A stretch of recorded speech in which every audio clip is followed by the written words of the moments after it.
안녕하십니까. 거짓과 진실의 우종창 기자입니다.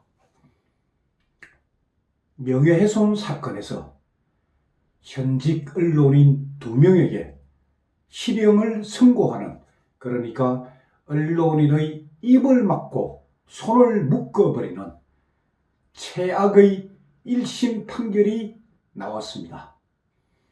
판결을 내린 사람은 서울중앙지방법원 형사 13단독 박주영 여성 판사입니다. 박주영 판사는 태블릿 PC의 진실을 밝히려다 명예훼손 혐의로 구속된 미디어워치 대표 고문 변희재 피고인에 대한 1심 선고에서 변희재 피고인에게 징역 2년의 실형을 선고했고, 불구속 기소된 미디어워치 대표 황의원 피고인에게는 징역 1년을 선고하고 법정 구속하였습니다. 이우희 기자에게는 징역 6월에 집행유예 2년을 선고했고, 오문영 기자에게는 벌금 500만 원을 선고했습니다. 이 판결은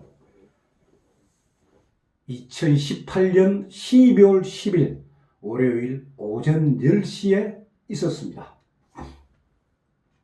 박주영 판사가 유죄라고 인정한 근거는 이겁니다.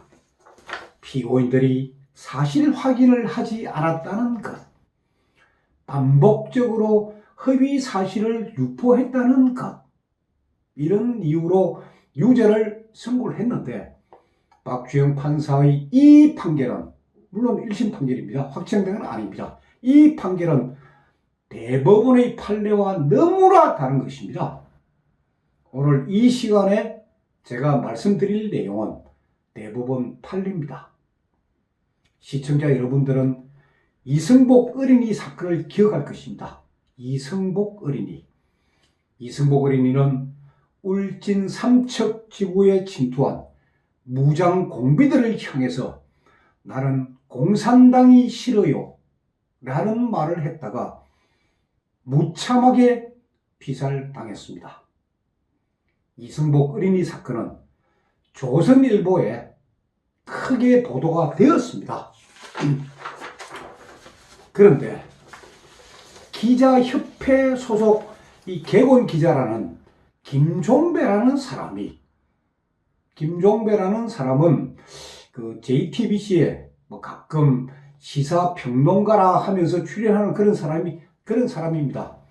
이 김종배라는 기자가 나는 공산당이 싫어요는 조선일보의 장문이고, 조선일보 기자는 현장에 가지도 않았고 소설을 썼다 라고 주장하는 글을 게재하였습니다. 이렇게 되니까 민원연이라는 좌파 단체가 나는 공산당이 싫어요는 조선일보의 대표적인 오보다 라고 하면서 서울, 부산, 그리고 전국에서 대규모 오보 전시회를 가졌습니다. 전 국민들에게 나는 공산당이 싫어요는 오보다, 소설이다, 조선일보 기자는 현장에 없었다, 그런 식으로 유포를 하면서 공산당의 만행을 덮으려고 했던 것입니다. 심지어 MBC PD수첩에서도 조선일보는 오보를 했다고 이 이승복 어린이 사건을 방송한 바 있습니다. 이에 대해서 조선일보 측은 기사를 쓴 김종배 기자하고, 그리고 민원연 오보 전시회를 주최한 민원연 사무총장 등을 출판물에 의한 명예훼손 혐의로 형사 고소했습니다. 1심에서 김종배 기자는 징역 6월의 실형을 선고받았으나 법원은 법정 구속 안 했습니다. 그 이후 이제 불구속 상태의 재판이니까 그 후 10년간의 재판이 계속되었습니다. 조선일보 후배 기자들은 20년, 30년 전의 사건을 그 현장을 다시 찾아가고 그 사건 현장에서 살아남았던 주민들을 만나고 그래서 조선일보 선배 기자가 보도한 나는 공산당의 실효가 사실이라는 점을 다 증명하였습니다. 대법원에서 조선일보 보도는 진실이다. 조선일보 기자는 현장에 있었다. 라고 판결까지 했습니다. 최종 판결이 나왔습니다. 조선일보 보도는 진실이다. 그래서 저도 이 대법원 판결 이후에 이 이승복 사건을 이걸 책으로 쓴 김태수 변호사가 있습니다. 그 김태수 변호사를 따라서 제가 현장도 확인해보고 그리고 그 책 내용을 제가 감수한 바가 있기 때문에 제가 이 사건을 참 잘 압니다. 그러면 아니 허위 보도를 한 김종배라는 기자에게 실형이 선고되는 게 당연한 거 아닙니까? 그러나 대법원은 무죄 판결을 내렸습니다. 무죄 판결. 그 근거가 뭐냐? 김종배 기자가 쓴 그 내용, 그 기사는 허위 사실은 맞다. 허위 사실이 맞다. 그러나 김종배라는 기자는 사실 확인을 위해서 현장에도 가봤고 그리고 그 피해 주민들 만나서 취재도 했고 사실 확인을 위해서 열심히 노력을 했기 때문에 그래서 무죄다. 바로 이것이 위법성 조각 사유입니다. 출판물에 의한 명예훼손죄가 무죄가 판결되는 근거가 공공의 이익과 관계되는 사건에서 기자가 사실 확인을 위해서 엄청나게 취재했다. 그런 점이 입증되면 다 무죄가 되는 겁니다. 그것이 언론의 자유를 보장하는 길입니다. 태블릿 PC 보도에서 변희재 피고인하고 미디어워치 기자들은 제가 지난 시간에 한번 말씀드렸지만은 국제공인 사이버 포렌식 전문가들 그 사람들을 또 만나고 이메일도 주고받고 그러면서 의문에 있는 부분에 대해서는 다 크로스 체크를 했습니다. 그리고 이 태블릿 PC와 관계된 관계자들 그러니까 김한수 태블릿 PC를 개통하고 요금을 납부한 김한수, 이병헌, 김한수의 상문고 친구 동기 이병헌 그리고 조진욱 그리고 신혜원, 김수민, 김희종 이 태블릿 PC에 관해서 알만한 2012년 대통령 선거 캠프 관계자들 상대로 다 취재를 했습니다. 또 JTBC에 출연했던 고려대 이상진 교수 그 이상진 교수와 이메일과 문자를 주고받으면서 사실 확인을 위해서 노력을 했습니다. 그리고 검찰의 포렌식 보고서 국립과학수사연구원의 포렌식 보고서는 변희재 피고인 미디어워치 기자들의 주장한 내용하고 거의 똑같은 결론이 나왔습니다. 그렇다면 어떻게 해야 됩니까? 변희재 피고인 김종배 기자처럼 당연히 위법성 조각 사유가 되기 때문에 무죄가 선고돼야 됩니다. 이게 대법원 판례입니다.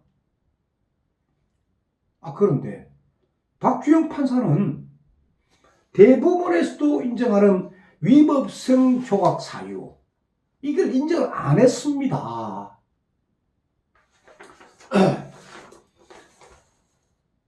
김병수 대법원장 취임 이후에 대한민국의 사법부는 좌파 성향의 판사들이 거의 지금 장악을 하고 있습니다. 이것이 지금 대한민국 현실입니다. 박근혜 대통령 사건도 제가 여러 번 말씀드리고 있지만은 수사와 재판 과정에서 위법하고 부당하게 이루어졌다는 거 그런 게 다 있는데도 지금 무시당하고 있고 변희재 피고인도 결국은 박근혜 대통령 못지않게 피해를 지금 당하고 있는 것입니다. 이제는 우파들도 이제는 행동으로 저항을 해야 됩니다. 그래서 항소심에 저도 적극적으로 참여하고 오늘 변희재 피고인 1심 선고 이후에 제가 여러 우파 변호사들과 접촉을 해봤습니다. 그분들도 이제 적극적으로 나서서 도움을 주시겠다고 합니다. 자, 선고가 났으니까 항소장을 선고 일주일 안에 제출하고 그 다음에 이게 이 1심 법원에 있는 이 모든 기록들이 이제 고등법원 항소심으로 가게 됩니다. 그때까지 걸리는 시간이 한 달, 한 보름쯤 걸립니다. 그런데 이제 내년 1월에 대법원에서 엄청난 인사이동이 있습니다. 판사들의 상당수가 자리 바꿈을 합니다. 그래서 변희재 피고인 사건은 아마 2월 달쯤 되어야 항소심 재판이 열릴 겁니다. 1심 판결이 이게 증거라고 의 판결문에 적시되어 있는 부분들, 그게 증거가 아니다. 그리고 이런 증거도 있다 하는 것들을 항소 이유서에 아주 자세히 써가지고 항소심 재판은 진짜 한번 치열하게 다툴 것입니다. 오늘 이 시간에는 지난 12월 5일 날 결심 공판에서 이동환 변호사, 변희재 피고인의 변호사 이동환 변호사가 최후 변론을 한 게 있습니다.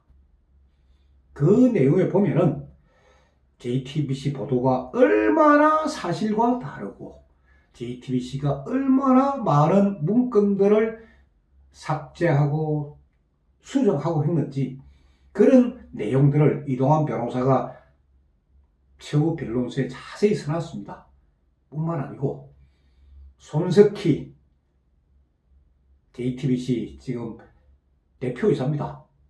손석희 앵커가 MBC 100분 토론 진행 과정에서 사실을 왜곡한 그런 사례들, 그리고 JTBC가 허위 보도한 사례들, 그런 내용들도 이 최후 변론서에 다 나옵니다. 한번 들어보십시오. 박주영 판사의 1심 판결, 물론 지금 언론에 보도되고 있지만 그 믿지 마십시오. 그 반대되는 이야기도 시청자 여러분들과 애국 국민들은 알아야 됩니다. 그래서 이동환 변호사의 최후 변론을 제가 컴퓨터 음성으로 조금 깁니다. 한번 자세히 한번 들어보십시오. 감사합니다.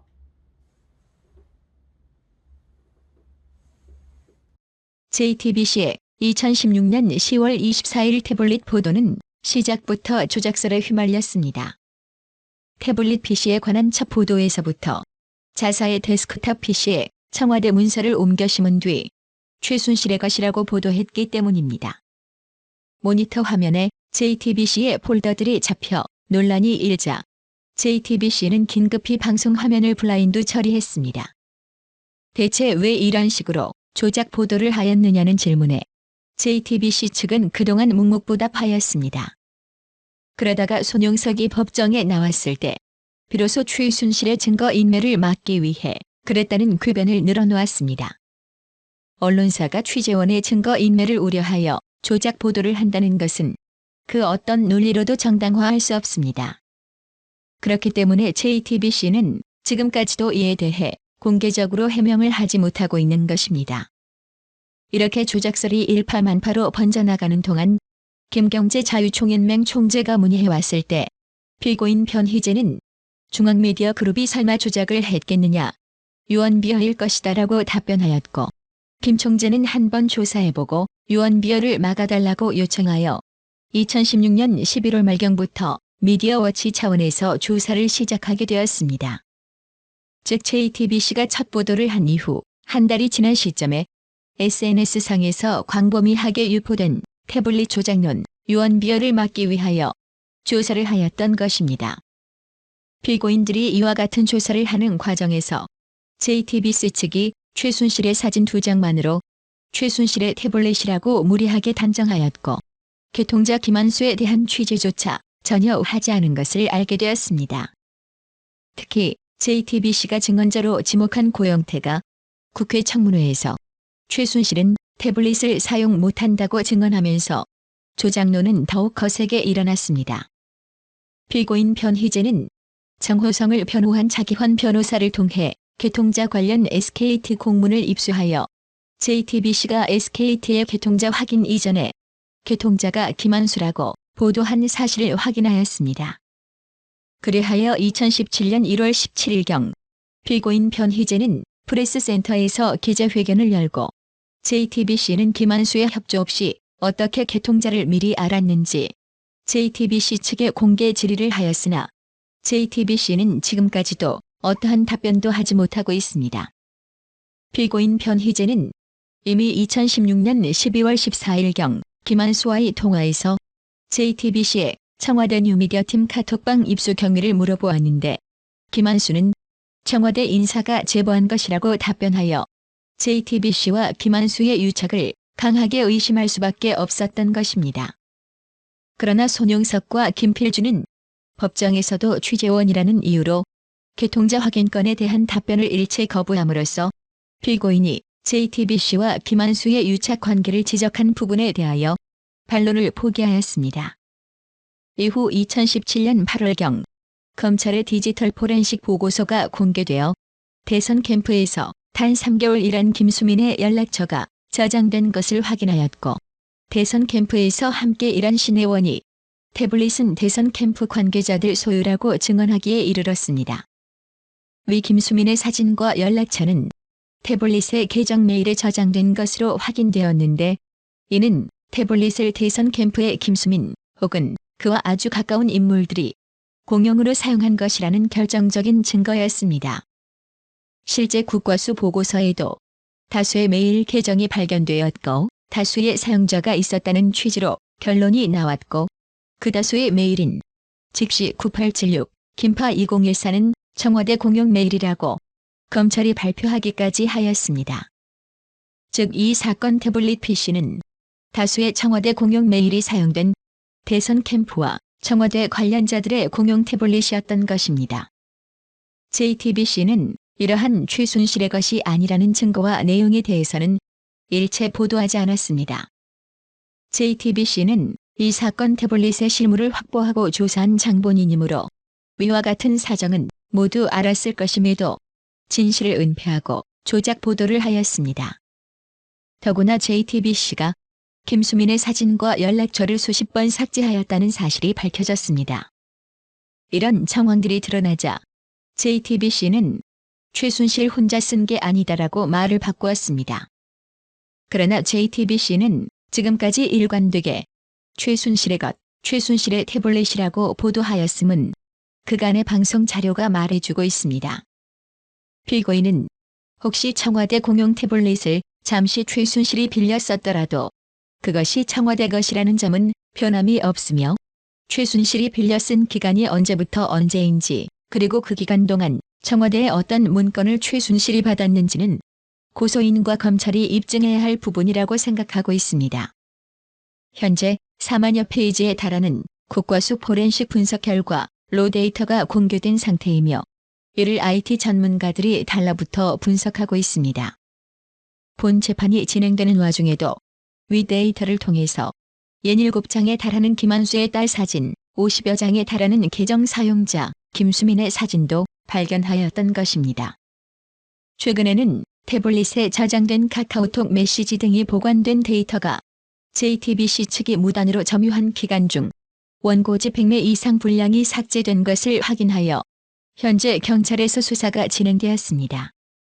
즉, 이 사건은 태블릿 자체를 조작한 흔적을 감정하지 않고서는 주요 사실을 확정할 수 없는 특징을 지니게 되는데 대표적인 사례가 김필준이 엘자 패턴을 열고 접속하였다는 부분입니다. 검찰에 보고한 포렌식 자료에 의하면 태블릿의 전원이 켜짐과 동시에 연동된 계정 메일 그레이트박 1819에 대한 로그인 기록이 확인되었고 구글에서 보안 메일을 발송한 것도 확인되었습니다. 이를 근거로 다수 법조인들은 김필준이 우연히 엘자 패턴을 푼 것이 아니다. 김한수 등으로부터 메일 비밀번호를 받아서 접속한 뒤 비밀 패턴 변경 메일을 통해 푼 것이라는 의혹을 제기하였고 피고인은 이를 기자회견문에 반영하기도 하였습니다. 그러나 국과수 포렌식 결과 비밀 패턴 메일이 발견되지 않고 보안 메일만 발견되었다고 하고 JTBC 측에서 자동 로그인이었다고 주장하므로 피고인은 검찰 조사 과정에서 잘못된 추론이라고 인정한 적이 있습니다. 그러나 정작 김필주는 법정에서 아이디만 보였고 비밀번호가 없어서 로그인을 못했다고 증언하여 JTBC의 자동 로그인 주장을 뒤집었습니다. 또한 이후에 국과수 포렌식에서 어카운트라는 계정 메일이 김필준이 접속한 시점과 같은 시간대에 수정 접속된 기록이 확인되었는데 이로써 종전의 주장대로 김필준이 계정 메일의 비밀번호를 받아서 수동으로 로그인하였고 비밀 패턴을 받아서 L자로 바꿔 들어갔을 가능성이 다시 높아진 것입니다. 이는 구글의 보안 메일을 분석하여 수동 로그인하였는지 여부, 태블릿 자체를 감정하여 L자 패턴으로 변경하였는지 여부를 조사하면 손쉽게 확인할 수 있는 부분입니다. 그러므로 이 사건 공소 사실의 진위를 정확히 가리려면 쟁점 사안 관련 과학적 검증을 하는 것이 마땅하다 할 것입니다. 그렇지 아니하고 감정을 하지 않음으로써 발생되는 불이익은 오로지 검사에게 돌아가야 할 것입니다. 손석희는 이렇게 말합니다. 어쩌면 태블릿 PC 따위는 필요 없었는지도 모르겠습니다. 대통령과 공동정권을 만들었다던 비선실세의 존재, 그 꼼짝없는 증거가 담겨 있었던 태블릿 PC라고. 손석희는 박 전 대통령 국정농단의 스모킹건이 됐던 것은 저희 JTBC가 보도한 최순실 씨 태블릿 PC 보도였습니다라고 꾸준히 자랑을 하였습니다. 그러면서도 정작 태블릿 PC의 조작을 의심하는 여론이 심상치 않자 처음부터 태블릿 PC는 필요 없었다며 비난을 회피하려는 교묘하고도 이중적인 태도를 보여왔습니다. 그리고 지금 이 법정에서 그의 수하들은 그들에게 수많은 상을 안겨준 특종 기사를 직접 만들었으면서도 정작 핵심적인 취재 경위에 대해서는 모른다, 기억이 나지 않는다, 답변해 줄 수 없다는 말을 수없이 반복하였습니다. 심지어 그들은 피고인들이 허위사실을 유포하였다고 고소한 장본인입니다. 너희가 허위사실을 유포하였다며 고소해놓고선 그렇다면 진실을 말해달라는 요구에는 일제히 입을 다물어버리는 웃지 못할 상황이 벌어진 것입니다. 무얼 그리 숨길 것이 많을까요?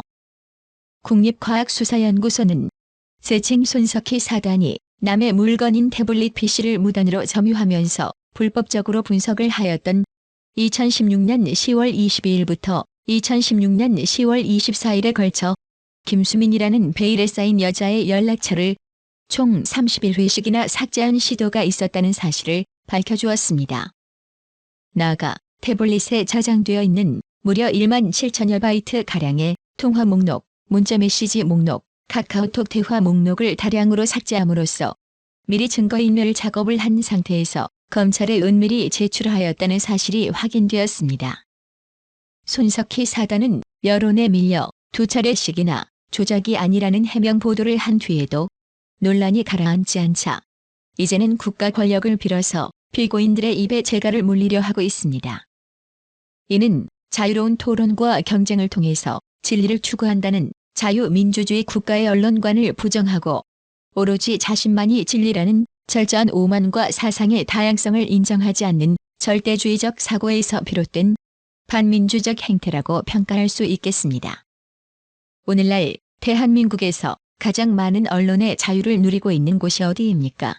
나아가 자유가 지나쳐 방송을 수차례 조작한 경력이 있는 사람은 누구입니까?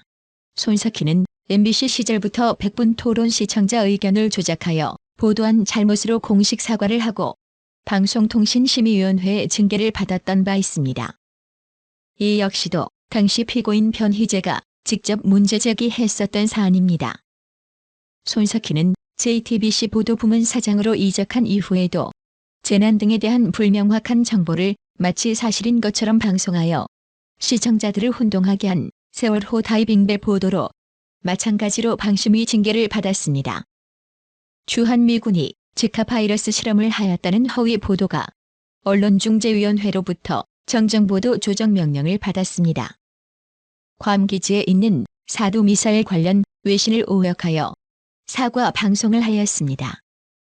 역사 교과서 국정화 관련 보도 당시에도 전혀 관련이 없는 1년 전 뉴욕타임스 기사를 고의적으로 인용하여 방심위 징계를 받았습니다. 이처럼 언론계에서 언론난동이라고 칭할 정도로 중요한 이슈가 있을 때마다 악의적인 왜곡 내지 허위 방송을 한 JTBC 구성원 누구도 현재까지 감옥에 간 사람은 없습니다. 위와 같이 고소인이 대한민국 대표 언론사로서 누리는 광범위한 언론의 자유는 마찬가지로 언론계에 종사하는 피고인들에게도 동등하게 인정되어야 할 것입니다. 만약 본 재판에서 피고인들이 범죄를 저지른 것으로 인정된다면 앞으로 JTBC의 보도를 비판하고자 하는 모든 언론사들은 매번 기사를 낼 때마다 검찰과 법원에 범죄가 성립하는지 미리 물어보아야만 할 것입니다. 이는 지금 이 자리에 계시는 여러 기자분들에게도 마찬가지로 해당되는 사항입니다.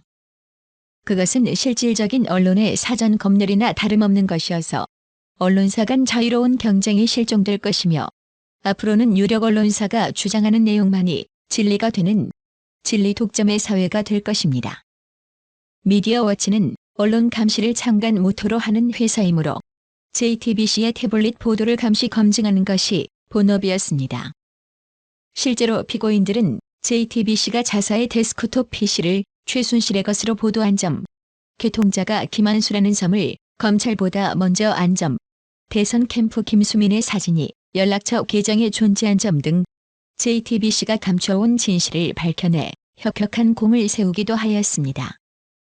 개중의 일부 지역적인 오류 혹은 확정적인 표현을 한 부분에 대해서는 재빨리 인정하고 출판 중단 조치까지 취한 바 있습니다. 그러나 미디어워치가 JTBC 태블릿 보도 검증을 한 것이 공익에 기여했냐고 묻는다면 피고인은 그렇다고 자신있게 답할 수 있습니다. 피고인들의 노력에 힘입어 검찰이 디지털 포렌식 보고서를 공개하여야만 했고 피고인들이 지속적으로 문제 제기를 해온 결과 국과수도 태블릿 검증에 참여하여 더 많은 진실이 우리 사회의 공론장에서 빛을 볼 수 있었습니다. 인간은 불완전한 존재이기 때문에 언제든지 틀릴 수도 있는 것이고 동시에 우리를 바로잡을 능력이 있기 때문에 존엄한 존재로 인정받을 수 있는 것입니다. 피고인들이 피나는 노력을 통하여 JTBC 보도의 잘못된 점을 지적하고 바로잡아준다면 그것은 JTBC에게나 대중들에게 오히려 좋은 일이고 건전한 논의의 바탕이 되므로 비판적 성찰에 도움이 되면 되었지 해가 되리라고는 생각되지 않습니다. 나아가 지금까지 본 법정에 현출된 자료에 의하더라도 피고인들이 제기한 의혹들 중 완벽하게 허위로 판단할 수 있는 부분은 없다고 사료됩니다. 혹여 일부 기술적으로나 법률적으로 허위 사실을 적시한 것이 된다 하더라도 피고인들이 그와 같은 사실을 적시할 시점에 그것이 명백히 허위라는 점을 인식하였다는 자료도 별반 보이지 않습니다. 현명하신 재판장님께서 위와 같은 부분을 면밀히 고려하시어 부디 피고인들에게 한치의 억울함이 없도록 무죄를 선고하여 주시기 바랍니다.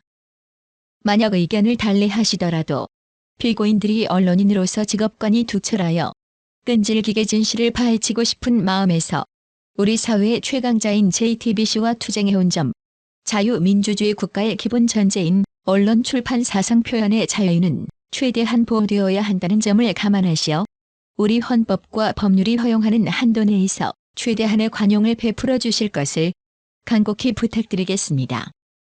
피고인들은 처음 언론인의 길을 걷게 되었을 때의 마음가짐처럼 지금도 진실은 전진하고 있고 아무것도 그 발걸음을 멈추게 하지는 못하리라는 신념으로 본연의 임무를 다할 것임을 약속드리겠습니다.